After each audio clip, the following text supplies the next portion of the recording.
Seeking the hope of the resurrection, and all who have died in your mercy.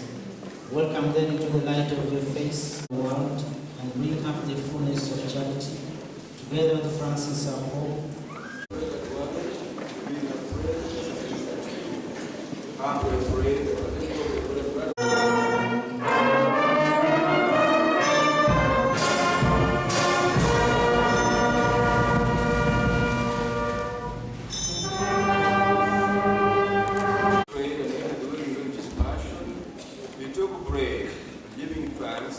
broke it to give his disciples, saying, "Take this, all of you, and eat of it, for this is my body which is given for you."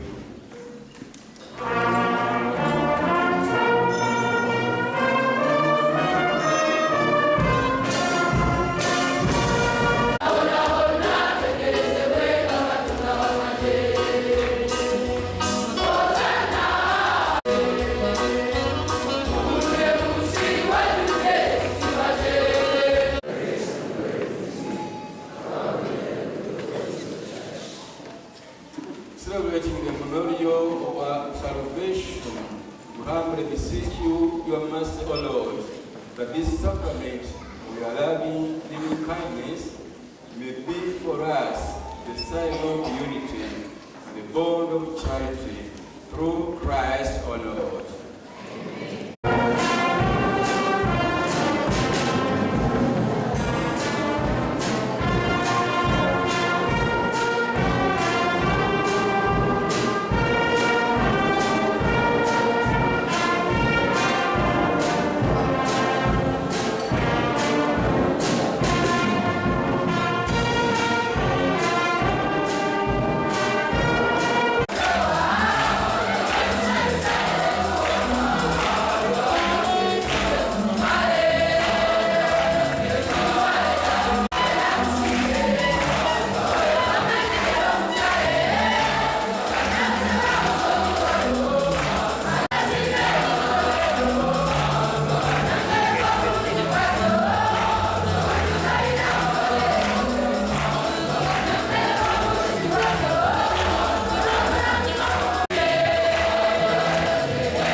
You to stand up.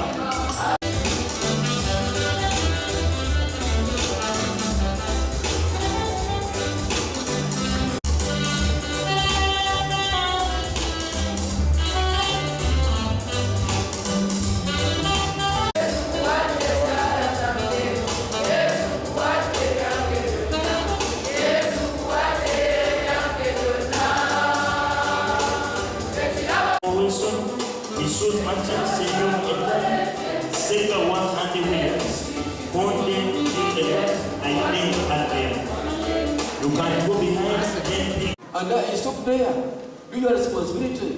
Be responsible for educating these children in their lives, their spiritual lives, their physical lives. Provide them with the needs that they need to school well in such a good school. I thank you very much that you bring your children to school, which is among the best schools in Uganda. You have also the responsibility to look after them, take them to schools, to educate them into God's spiritual affairs, as well as good affairs of this world. So don't relax and say, that's enough, busy children from Museveni will take care of that. That's politics. You do your responsibility. When you go to heaven, you say, I produce children, but Museveni said you will take care of them. Who told you? Because Museveni was there to learn more about Christ, our Savior. And always give them good and not bad examples in your words and behaviors. Do not scandalize them, for they are very precious gift from God our Father.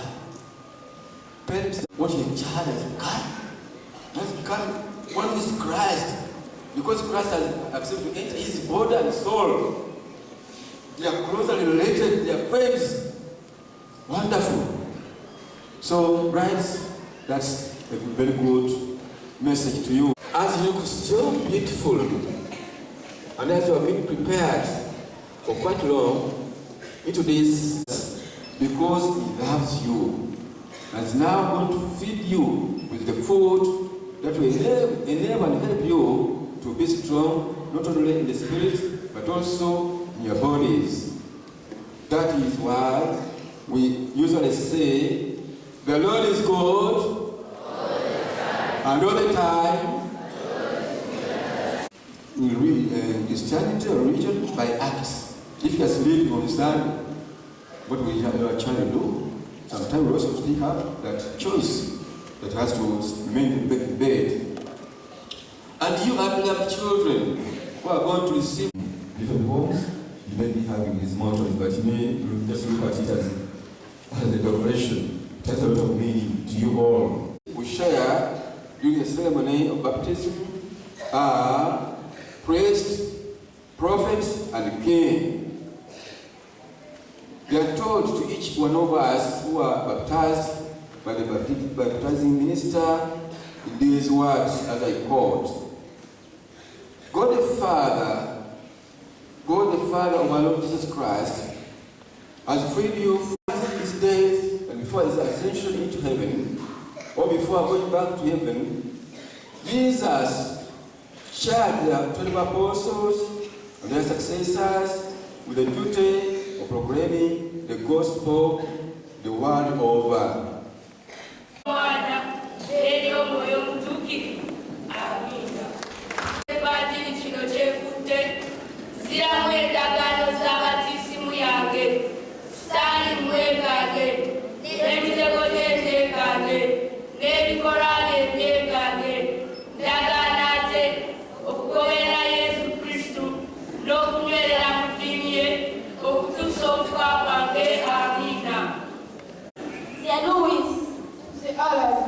The Marico, the Darius, the Martin, the Alexius, the Joanna, the Ade, the Darius.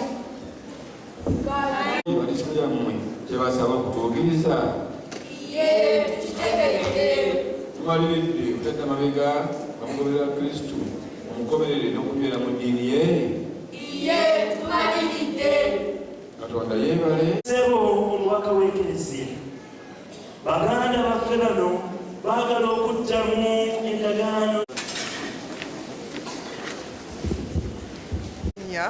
Lawrence Mayanja era nga ndi muzadde ku ssomero lino eya Namiryango Junior Boys School Uganda Matters ate ng'era ndi OP. Ekyamazima olunaku lwaleero lwa muwendo nnyo kubanga ng'omuzadde batabani bange bali abamu ku abo abamaliriza emisomo olunaku lwaleero. Ekyamazima twebaza sister waffe teacher West Melody Sister Immaculate okubeera nga ateeseteese bulungi abaana wamu n'abasomesa abaana baffe ne basobola okumaliriza emisomo. Ate twebaza ne Reverend Father Kivumbi owa ku parish yaffe wanene Namiryango era ajeninga Ssaabafumbo olw'okubeera nti atuwadde omusomo omulungi n'atusaba abazadde tubeere kyakulabirako eri abaana betuzaala. Abaana tubakuze mu mpisa nga balina eddiini nga bategeera Katonda waabwe era nga kyekijja okubayamba okutwala Uganda mu maaso. Era naawe ekyokulabirako nti buli lwokuza omwana obubi boolaba nga babba abantu be babba ssente za gavumenti. So ekimu kyetwebaza essomero lino nti likuza abaana mu mbeera etambula n'eddiini naye nga twebaza buli omu naddala abo bonna abalina kye bakoze kubanga olaba nti nno omwana buli lwamala omusomo n'ewaka neeyisa yaabwe bayanjawulo nnyo.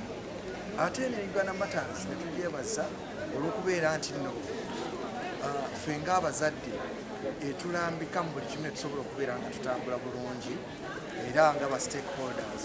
Naye nga mu byonna byonna Katonda mulungi nnyo, tumwebaza okubeera nga atuwadde olunaku ne tusobola okubeera nga abaana baffe bamala bulungi obugizi.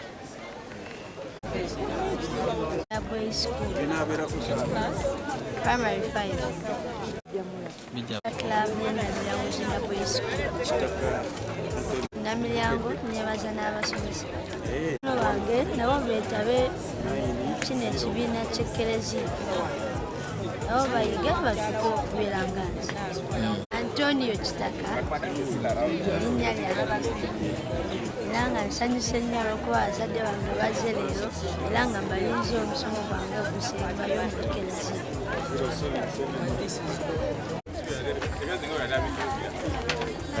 Erinnya eryange nze Francis Kitaka, taata wa Kitaka Antonio amaze omusomo olwaleero. Ndi musanyufu nnyo okuba omuzadde wa Namiryango Junior Primary School. Olwaleero mu kuyigiriza kwa faaza akonye ku nsonga y'okuba nti oluusi abaana tubaleka waka ne beebaka. Ekyo nno kiviiriddeko abaana okukula nga babambaavu. Naye ndi musanyufu nnyo nti olwaleero omwana amaze emisomo gyonna agimaze olwaleero ntegeeza egy'Eklezia. Naye nkubiriza abazadde bannaffe baleetenga abaana bayigirizibwa eddiini. Eddiini eyigiriza obuntu bulamu. Ensi yaffe obuntu bulamu bugenda bukendeera naye bwe banaleeta abaana ne bayiga eddiini bajja kuyiga obuntu bulamu ate maaso eyo ensi ebeere n'emirembe. Omuntu asomye eddiini nga bwe ndabye bano bwe bakakase tasobola kukuba tteke mu Kampala.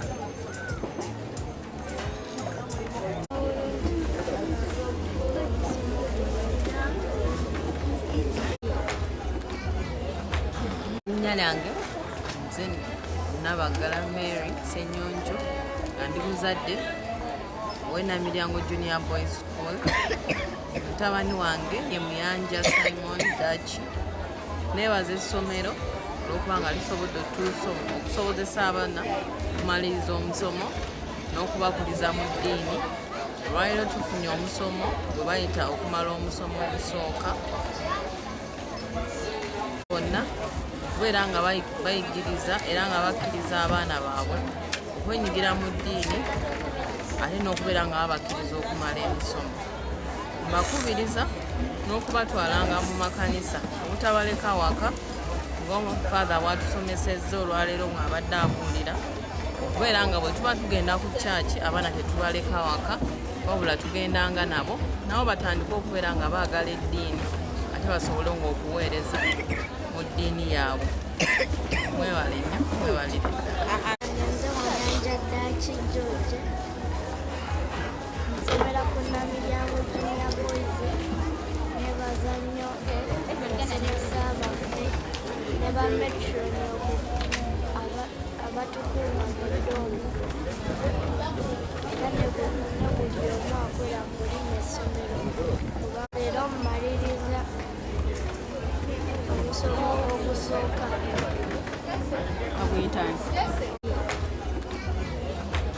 132 make their commitment in faith. Our dear brides, I want to congratulate you all. Congratulations.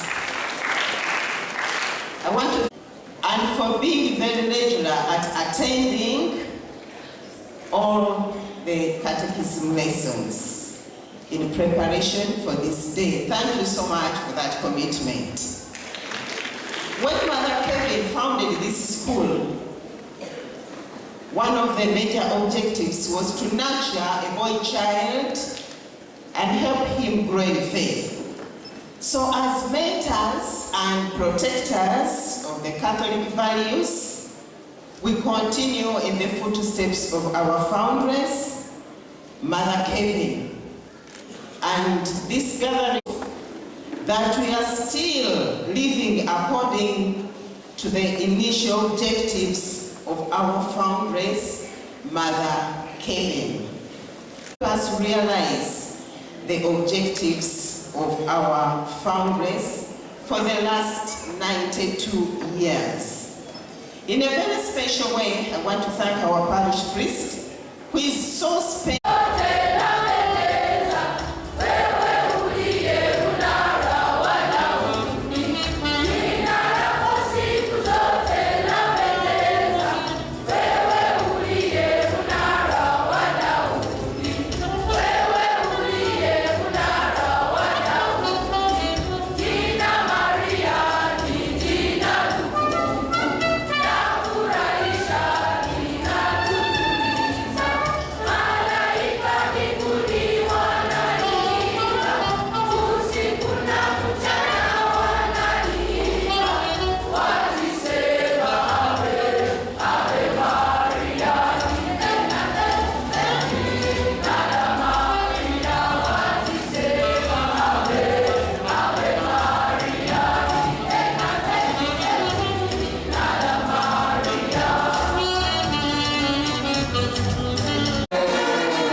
Thank you very much. I also thank my parents for coming today early morning. I'm so glad that they attended Mass. This has been their first time. I'm so glad that today I got a chance to get the body and blood of our Lord Jesus Christ. It has been a wonderful day that we also had people getting their last term information. Now this third line, come and stand down here.